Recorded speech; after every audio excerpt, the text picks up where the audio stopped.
আবহাওয়ার খবরের দিকে নজর রাখবো। আগামী সপ্তাহে দক্ষিণবঙ্গে বর্ষার প্রবেশ। 4-5 দিনের মধ্যেই দক্ষিণবঙ্গে বর্ষা প্রবেশের সম্ভাবনা।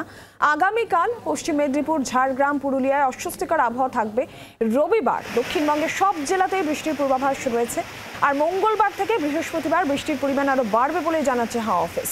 দক্ষিণবঙ্গের বেশ কিছু জেলায় বিক্ষিপ্তভাবে ভারী বৃষ্টির পূর্বাভাসও থাকছে। সোম থেকে বুধবার দার্জিলিং, কালিম্পং, আলিপুরদুয়ারে ভারী বৃষ্টির সতর্কতা থাকছে। আর একই সঙ্গে কোচবিহার, জলপাইগুড়িতেও ভারী বৃষ্টির সতর্কতা হাওয়া অফিসের।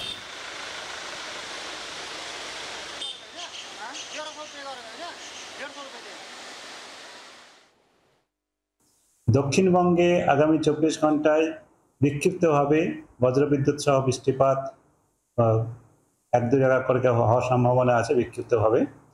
আর তাপপ্রবাহ পুরুলিয়া, বাঁকুড়া, ঝাড়গ্রাম, পশ্চিম মেদিনীপুর আর পশ্চিম বর্ধমান আজকে সম্ভাবনা বেশি। আর কাল থেকে তাপমাত্রা সামান্য একটু কমার সম্ভাবনা আছে। তাতে তাপ হট এবং হিউমিড যেটা আমাদের সেটা ওই 5টা জেলাতে থাকার সম্ভাবনা রয়েছে।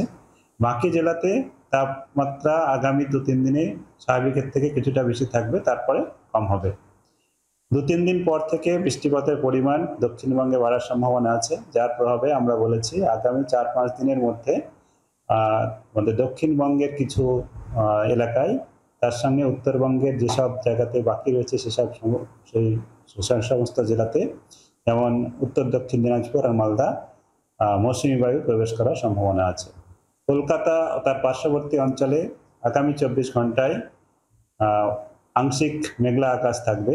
আর আজ সন্ধ্যা বা রাত্রের দিকে বজ্রবিদ্যুৎ সহ বৃষ্টির সম্ভাবনা কিছুটা রয়েছে।